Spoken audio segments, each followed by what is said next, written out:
भुसावळ जामनेर मार्गावर कुहापानाचे गावाजवळ चालत्या आईसर गाडीला अचानक आग। भुसावळ जामनेर इथून अग्निशमन दलाला पाचारण करण्यात आले। घटनास्थळी अग्निशामक दलाचे 5 बंब दाखल, तरीही आग आटोक्यात आणण्याचा प्रयत्न सुरू। 2 तासापासून जामनेर भुसावळ रस्त्यावर गाड्यांचे रांगा लागले। तालुका पोलीस घटनास्थळी दाखल। जळगाव जिल्ह्यातील भुसावळ तालुक्यातील कुहापानाचे गावाजवळ जामनेर कडून भुसावळ कडे आईसर गाडी येत असताना चालत्या गाडीला अचानक आग लागल्याची घटना घडली।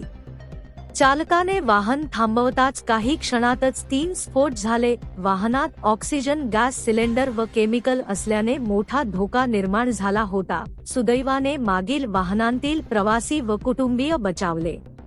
गावकऱ्यांनी तात्काळ अग्निशमन दलाला माहिती दिली, मात्र अग्निशमन दलाचा बंब सुमारे 1 तासानंतर पोहोचल्याने वाहनाचे मोठ्या प्रमाणात नुकसान झाले।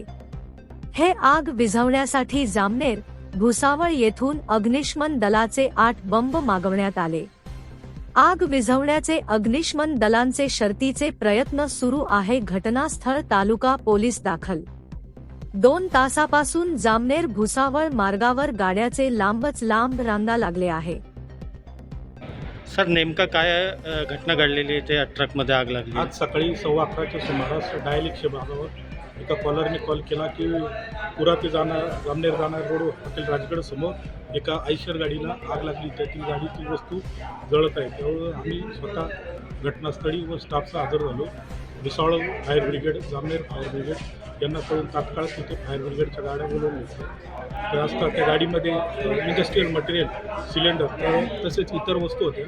गाडीचा ड्रायव्हर उमेश रमेश जाधव, राहणार हातनूर, तालुका कन्नड, जिल्हा संभाजीनगर याने गाडीतून थोडा स्फोट झाल्यानंतर गाडीतून उडी मारून तो गाडीच्या बाहेर पळाला। तेव्हा असे समजले की त्याला समजले की गाडीत काहीतरी आग लागली। नंतर कुणीतरी अज्ञात व्यक्तीने डायल 112 वर कॉल करून आम्हाला कळवल्याने आम्ही तत्काळ हजर झालो।